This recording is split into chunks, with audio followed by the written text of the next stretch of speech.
Our panel here is going to be championed by our very own Charlie.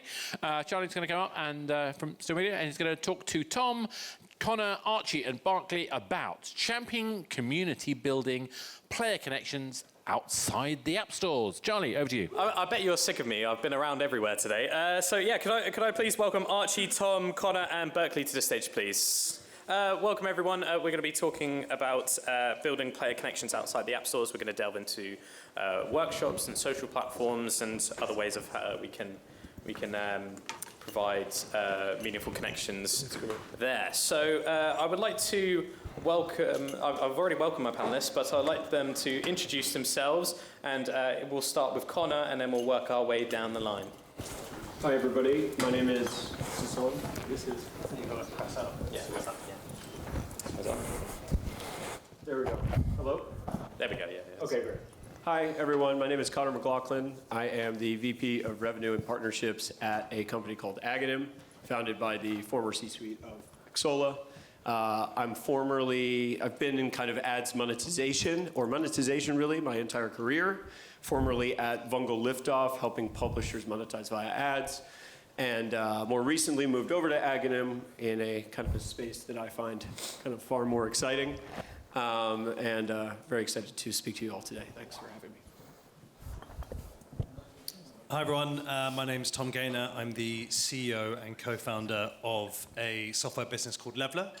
We have built community insights and community management tools for Discord specifically, and we're working with a number of publishers and studios like Scowen and Crafton, really kind of focusing on two areas. I think the thing that we hear from the industry most is that kind of Discord tells us first, whether that be a bug, whether that be a change in game mechanics, whether that be something that people love.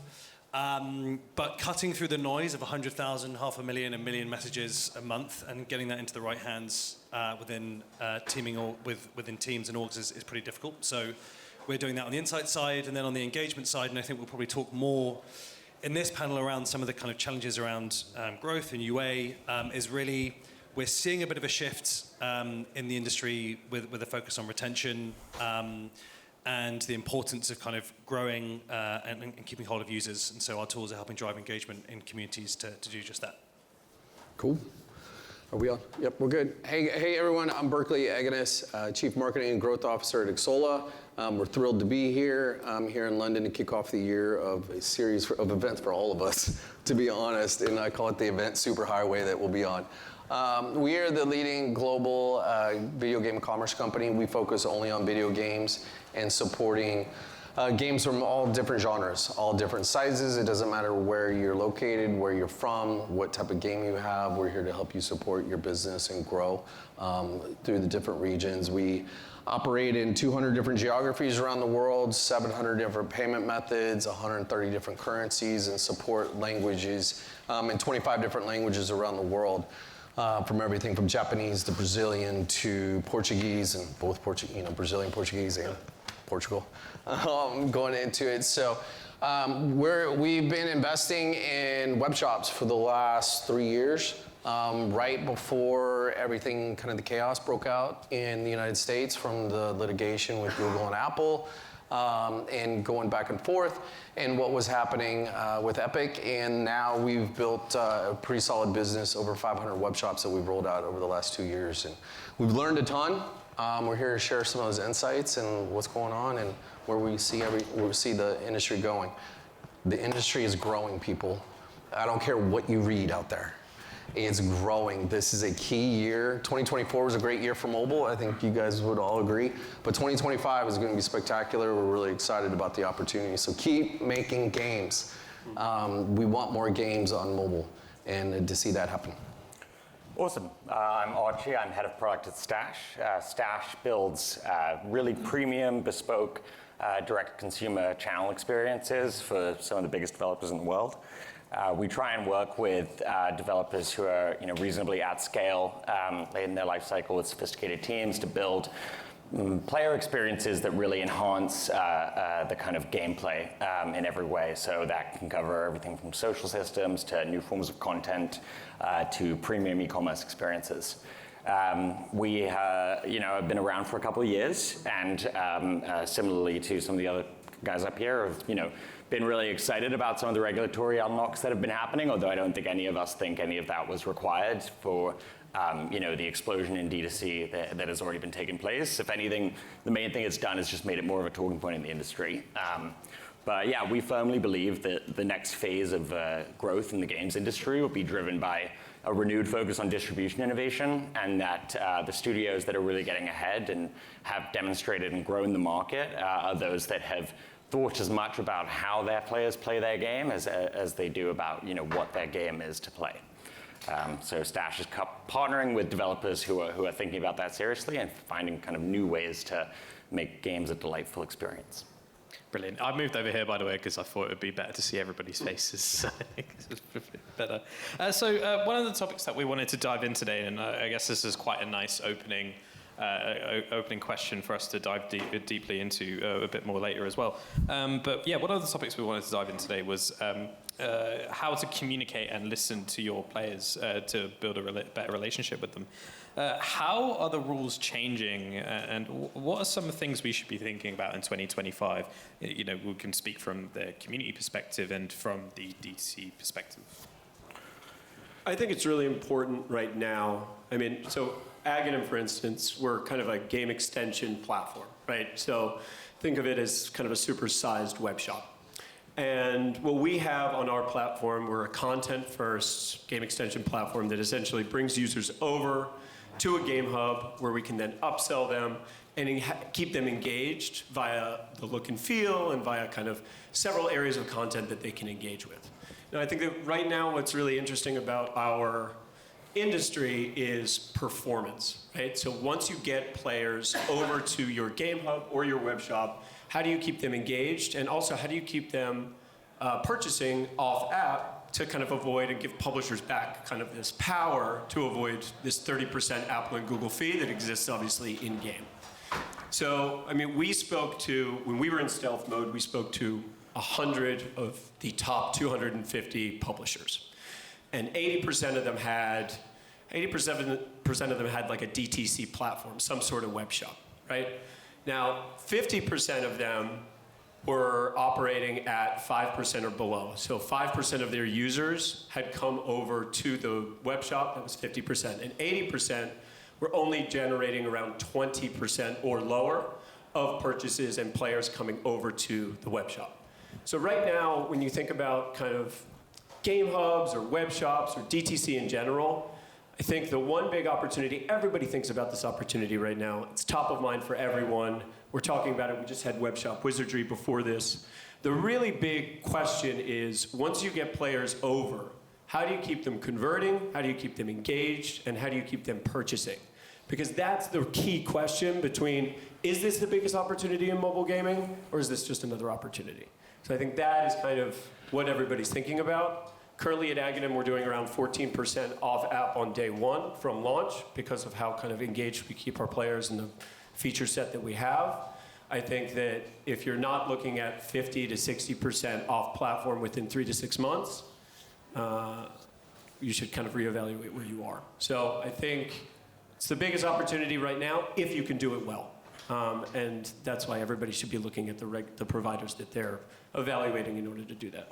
So just to answer your question on, what the kind of changing of the rules was, I think you mentioned. So probably the thing that unlocked the kind of new growth in D2C initially, if it was like any macro move, was the first concession Apple made coming out of the 2020 Epic versus Apple cases. Which was, the rules used to be that you could not communicate to your users that were acquired via the App Store ecosystem. You could not communicate to them about alternative ways to transact, period, in any way. And so what that meant is if I had a user that downloaded the game through the App Store, I then got their email in the app, I was not then allowed to email them being like, hey, we have a web shop. And the first concession Apple made was that they said, okay, if you have acquired a user from within the App Store ecosystem, you are now allowed to communicate with them outside of the app through those kinds of channels, even if you acquired them in the App Store ecosystem. And that was probably the thing that like kicked off Playtika scaling significantly. And the rules have become kind of more lax since then. Such that now I think these things are really being worked out, but in America and Europe, the authorities, we won't go too deep into the regulations, which I love to do, but... That's probably another panel on this, isn't it? Yeah. They are all pushing on this idea that actually the communication between the developer and the player should be pretty free. And so even if you're not allowed to, for example, have an alternative payment rail built into your game, you should be allowed to tell players in the game, hey, if you go to our website, you're allowed to purchase. And that's something that developers are becoming more aggressive on because the kind of regulators are scrutinizing Apple and Google a lot, and Apple and Google are much less likely to be really harsh. So that's unlocked a lot more ways to kind of, communicate with your players. To take that another step further, even so, because everything you said is spot on, is provide uniqueness, provide offers when you're communicating out to your users. It's not just a one and done situation. Have continuous offers. Work with your live ops teams to understand what offers are working, what doesn't. Is it a top-up offer that made sense this week? Is it a unique scan or a unique bundle or gems or currencies, whatever's in your game mechanics to do that? We have game developers that we work with, Tilting Point specifically on Warhammer, they do offers twice a week because their consumers have demanded it based on their user behavior and what's going on. And they're seeing over 55% of their revenue coming outside the app. It's on their web shop and then driving people into the mobile device to get them to play on the mobile phone. And then while you're still in that session, they're still seeing purchases happening. It's still going through Apple. It's still going through Google and the app stores and doing that. But really look at what your users are saying by their behavior. And then double down on those offers. Look at it. Try different times a day. Try different days of the week. They have situations where if they miss it on Friday at like noon, the community blows them up and goes, where's my offer for the weekend? Because I want to have a session with my friends. I want to do this on, I'm going on a road trip. I need something to do because it's a 3-hour train to northern UK. Whatever the situation is, you provide that uniqueness and that value because they will call you out.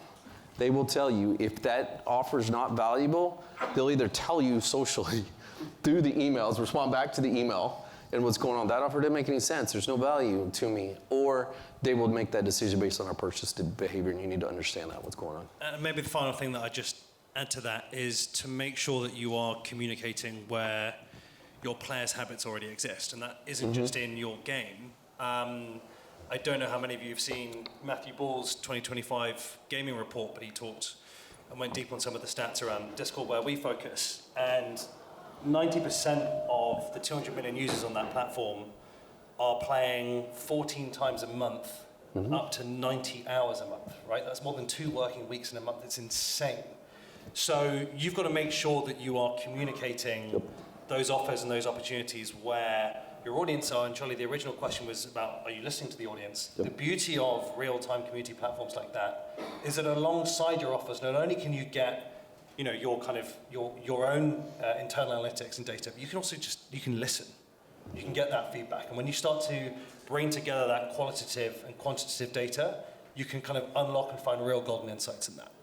Brilliant. So, Tom, what I'll do is I'll come to you real quickly for this one. So we're seeing a shift in the social platforms where communities are being built with players, and you have a lot of insights in this, especially like Discord in particular is increasingly the core platform for publishers and studios. How are we seeing strategy shift on Discord? And then, Tom, I guess this is more directed towards you, but you guys can also wade in. Yeah, I mean, I think the first thing to talk about is kind of why the shifts, and I think really what, when we started to build this business 3 years ago, saw the kind of core traditional social platforms become really broadcast media formats. So short form content, really valuable top of funnel, but not really places for conversation and connection, which has kind of created this space for Discord. And hey, Reddit's been around for a long time, but we've seen it really had that growth as well in recent years. I think combined with that, a decade of real growth for the gaming industry, and whilst we all feel very positive about it, if we look at the underlying numbers, last year we started to see some stagnation, and we started to see some challenges around user acquisition bottlenecks, driven by, I think, just the amount of content out in the ecosystem, right? 19,000 games launched on Steam last year. There are now 700,000 mobile games across Android and iOS, 5,000 console games, so you're kind of shouting into the wind. And then we've got this change around cookies and tracking, and advertising costs also increasing. So I think all of that is also leading to the industry going, when we get a user, we have to hold on to them for dear life, right? And those users, those highly engaged users, end up in your Discord communities. You know, alongside those stats of how much game time they're playing, we've been able to prove that on average a Discord user is 6 times more valuable than a non-Discord user. They put their hands in their wallets. And so historically, community has often kind of been seen as this cost and kind of managing toxicity.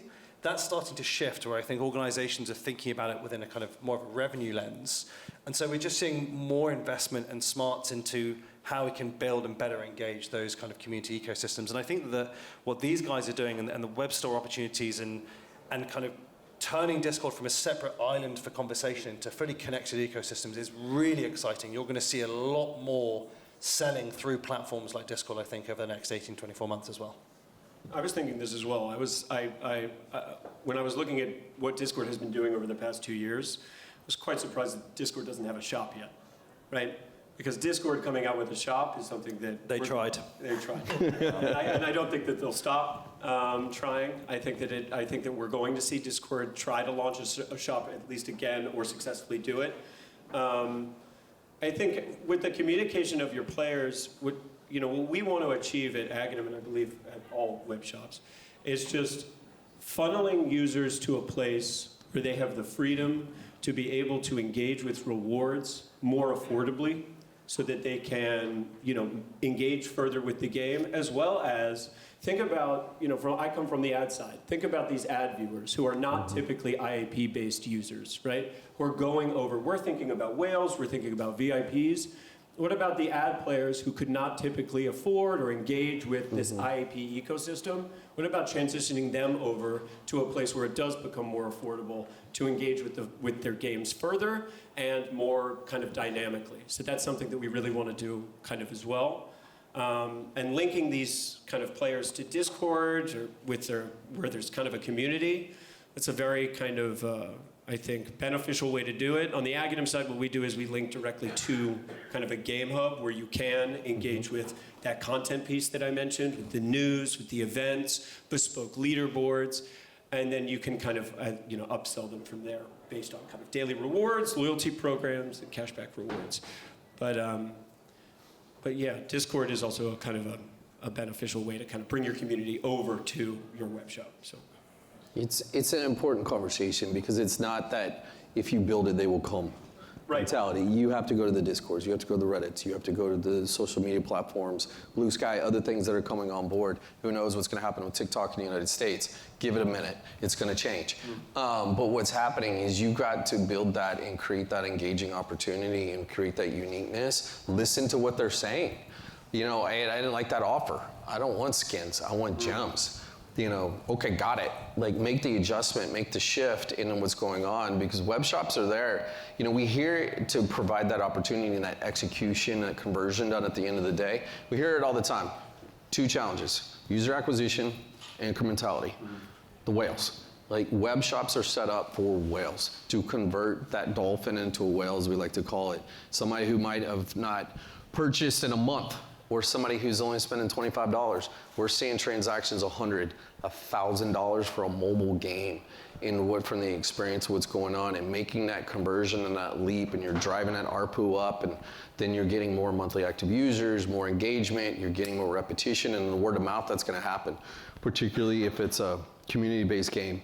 And they're like, where'd you get that from? Got it from the web shop. And you're going to start to have those conversations that happen. The platforms and from the communication are critical to drive that engagement to your web shop, because otherwise they may not know about it. You're going to need to spend on SEO. You're going to need to do different things from the basic web e-commerce mechanics, but listen to the community through the platforms. And just the final thing on that is the beauty of platforms like Discord, which are really kind of sandboxes. You can get very creative in there, is that you can start to reward and incentivize that behavior. So if you if you go and purchase something from the Discord community, you can start to track those user IDs, and then you can give people a custom role back in the Discord community. You can give them access to closed channels. You can move them up to different, give them XP points, rank them up within the Discord community. Yep. So now you're actually incentivizing that purchase behavior where that habit and that fandom and that discussion is already taking place. And when you bring those things together, it's a really powerful combination. Yeah, I think so. Why has like Discord and these out of app like channels become more important to developers? I think that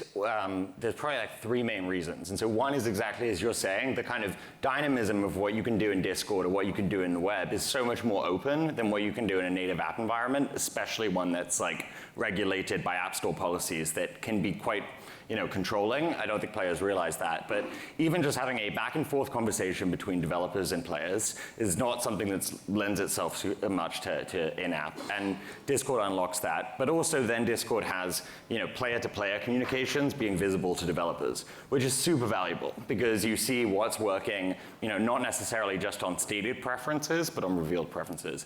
And then the second, so one is the kind of added functionality of these out channels. And then the other major unlock and the reason developers are so keen on investing heavily in these channels is because I think a lot of the app developers out there really are kind of traumatized by IDFA deprecation, and rightly so, where they realized how vulnerable they were being dependent on these massive platforms for any kind of visibility into or communication with their players. And they realized that actually Apple and Google could, at any moment, with very little warning, completely disrupt how you operate your game, what you know about your players, how you can communicate with them, and in ways that I think are not always in the best faith or don't appear that way. So they've all realized they need to create these direct channels just like as a survival mechanism.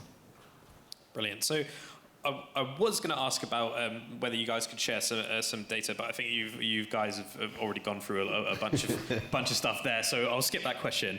But I'd like it sort of feeds into the next question.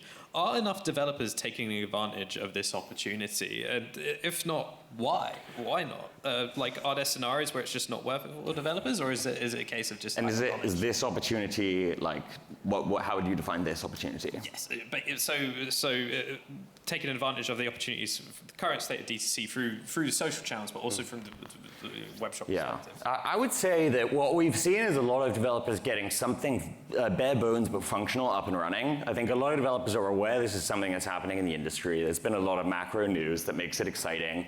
And so almost everyone I speak to is either now dipping their toes in or got something going on. I don't think developers yet have fully realized the full potential of what's possible in this environment. So now, even in our conversations with developers, they're moving from okay, we got this up, it's functional, we have a Discord channel, right? And now we're working with them to really innovate in ways that kind of make something new possible. And that's where I would really encourage every developer to take risks and invest in this as an initiative to enhance your overall product value prop. Because one, I think it's very rare that you can actually find something that is going to grow your product as much as this can, right? If you are a developer of a game that's been out for a few years and you're not rapidly scaling, what else can you find that will grow your bottom line by over 30%? Very, very little. And on top of that, there's a highly, highly competitive feature landscape. It's extremely difficult now to differentiate your game on product. But there's much more scope for differentiating in out of core gameplay services like your community, loyalty. So I'm a huge Raid Shadow Legends player, right? And I don't think Raid would be playable if it wasn't for the community that fosters.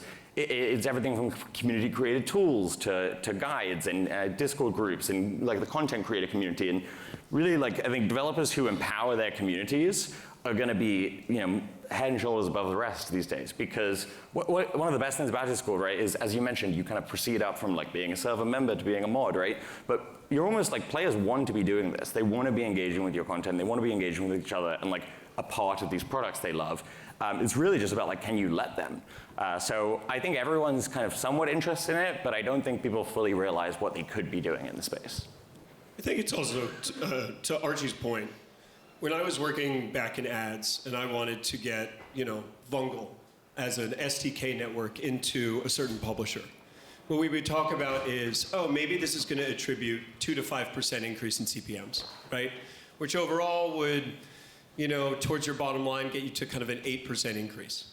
If you move 14% of your users off app and transacting on a web shop, or in our case, a game hub, you're looking at a 31% increase in net revenue, right?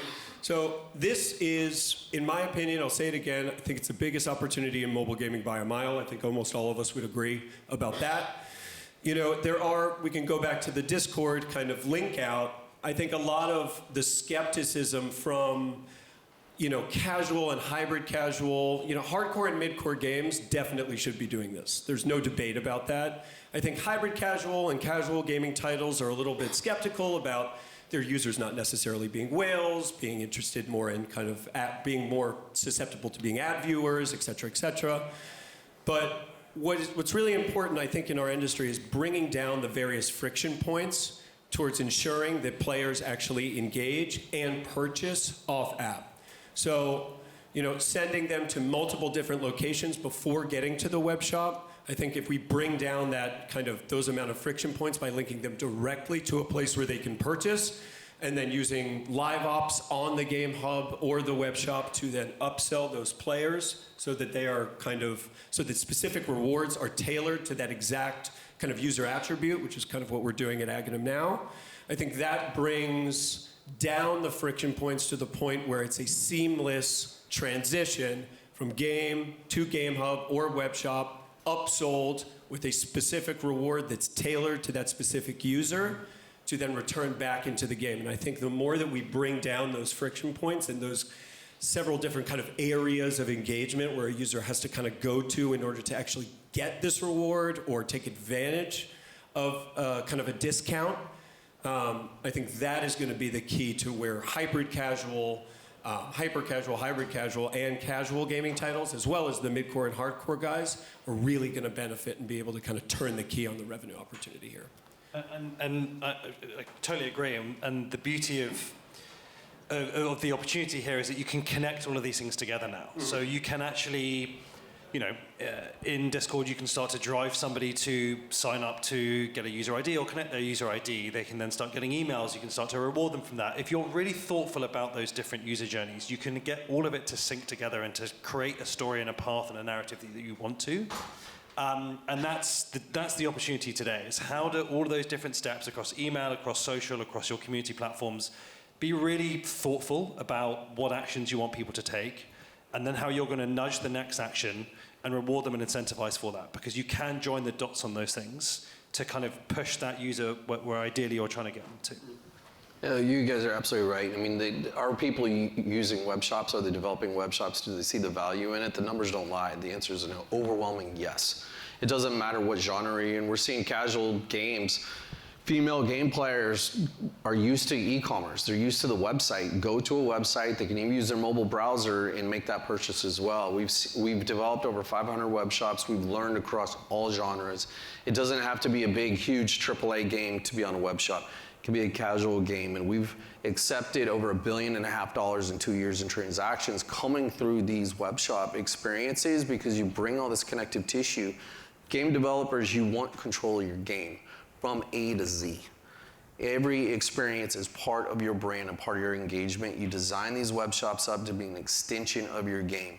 The answer is not should you have a web shop, it's when. It's when do you develop and when do you launch that web shop? Do you launch it on day one? Depends. Depends what your audience is saying. Depends on what your data points say. Wait 3 months. We see a lot of situations like that. Want to learn from the mechanics and what people are buying and making purchases in-app. Apply that to your web shop experience.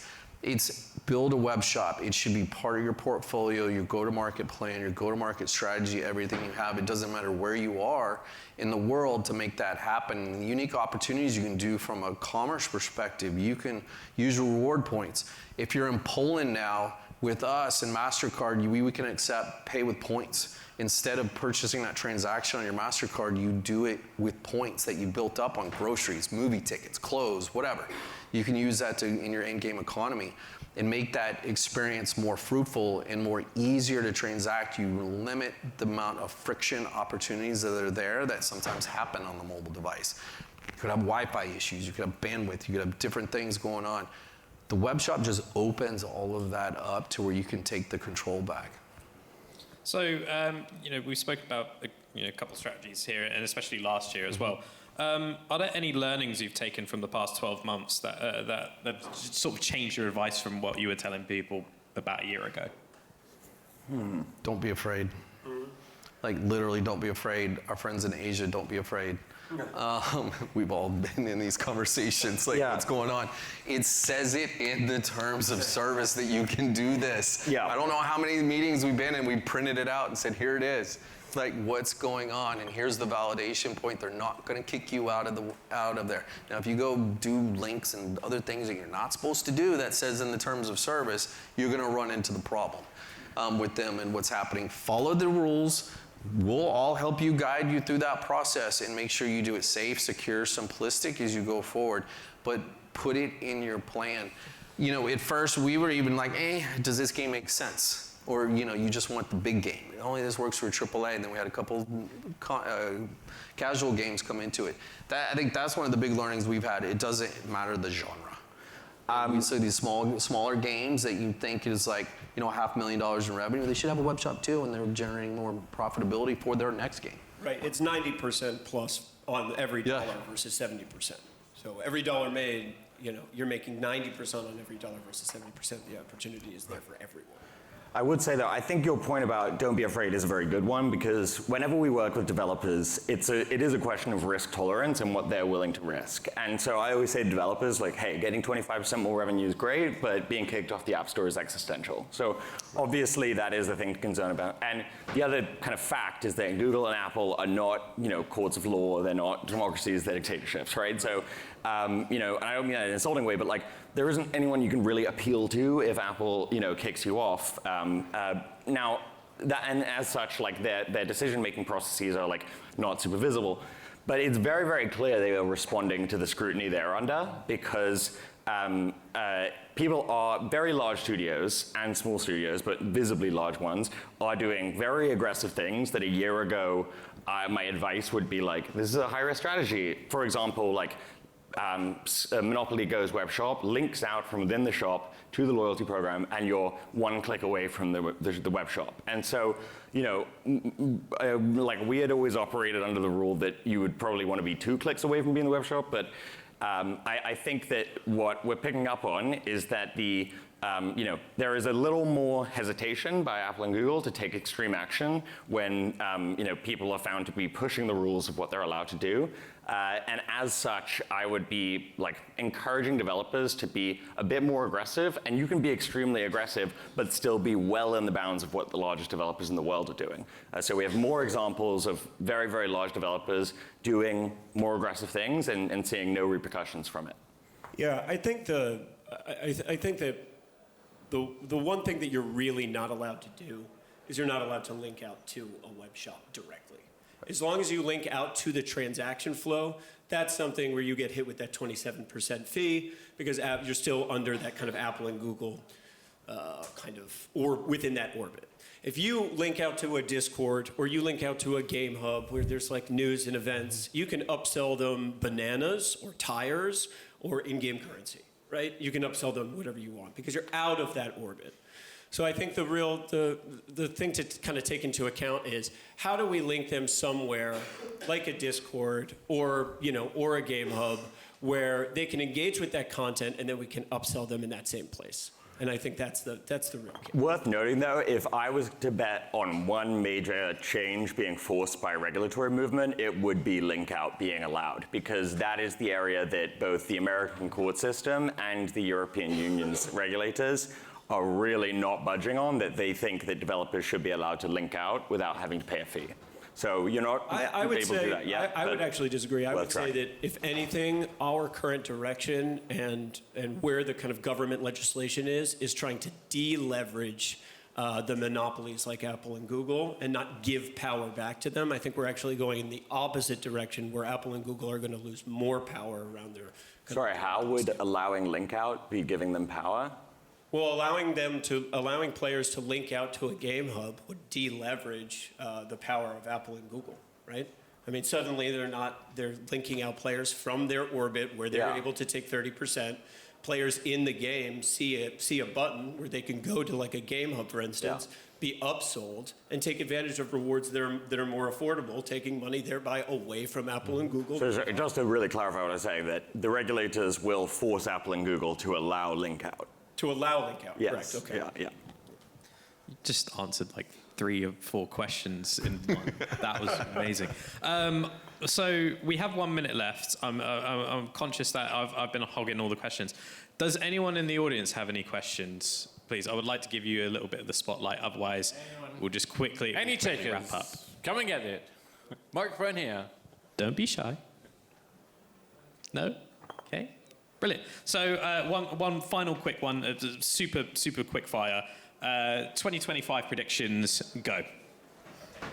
Starting with me? But it's starting with you, Archie. Okay, I think you will see like out of nowhere hits coming from games that are doing innovative distribution first strategies. So for example, like cross-media, like from launch or unusual sequel stuff. Like I think Happy is one to watch here where their game performance keeps getting better and better, and they're doing things like sequels to mobile games. Pretty innovative. Yeah. You're going to see more consolidation, shocker, a little bit. That's going to come into it, but games with IP are going to excel. And it doesn't have to be Spider-Man, because that was a couple years ago, but that game we all thought was going to be terrible was amazing that came out. But it doesn't matter, create your own IP, leverage that and go into it. Something that's ownable, something you can create more of a buzz around. It's not just in game. It could be social media content, characters, do your social chat from Discord from the character. Do different things like that, and you're gonna see those games grow and excel. And they're gonna have this kind of like cultish following that's gonna happen, and just kind of, that's when things explode on the internet. I think we will start to see some more deals done, and I think Discord will IPO this year and probably kind of cement itself as core platform to the gaming industry. Will there be other platforms that can jump on that, other social platforms that can jump on the bandwagon? We'll see. Okay.